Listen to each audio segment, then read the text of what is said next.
I'd like to talk today about a couple of topics. First, I want to thank my colleagues on the Senate Commerce Committee for approving legislation very recently to rename the NASA Plum Station in Sandusky, Ohio, after Ohio's own and a true American hero, the late Neil Armstrong.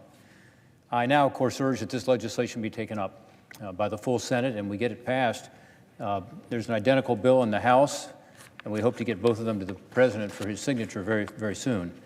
NASA Plum Station is a state-of-the-art testing facility. It's near Sandusky, Ohio. It is a terrific facility that is doing a lot of the testing right now, both for NASA and for some private sector companies. It's part of the NASA Glenn complex that's headquartered in Cleveland, Ohio. It's an impressive operation for a lot of reasons, but the one that's most exciting right now is they're working on the Artemis project. This, of course, is NASA's plan to put astronauts back on the moon by 2024, including the first woman to go to the moon.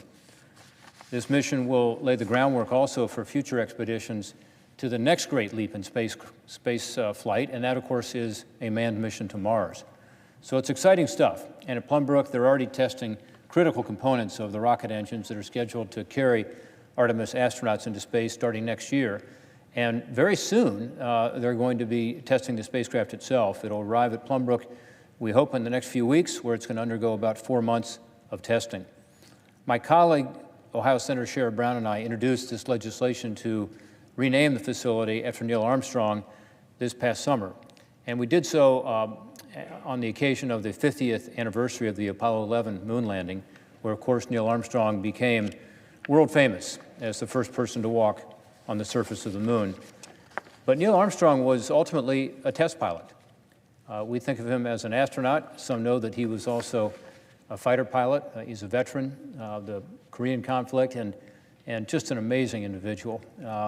Humble, smart, very patriotic individual.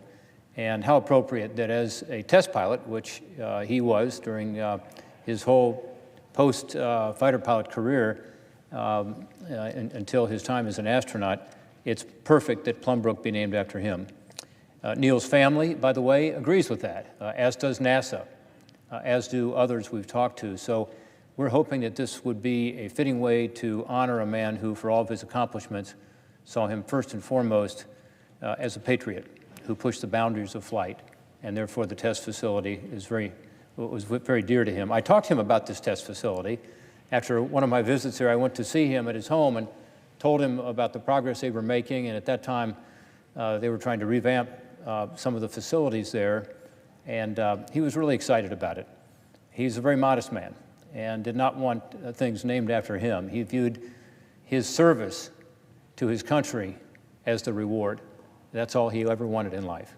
So that makes it all the more fitting that we, in fact, do name this after him as a great model for young people and certainly for those interested in avionics and spacecrafts and being astronauts. He's a person who his example is one we should all look up to. So I hope when this comes to the Senate floor for a vote, all my colleagues will support it, and I hope that that will happen very soon.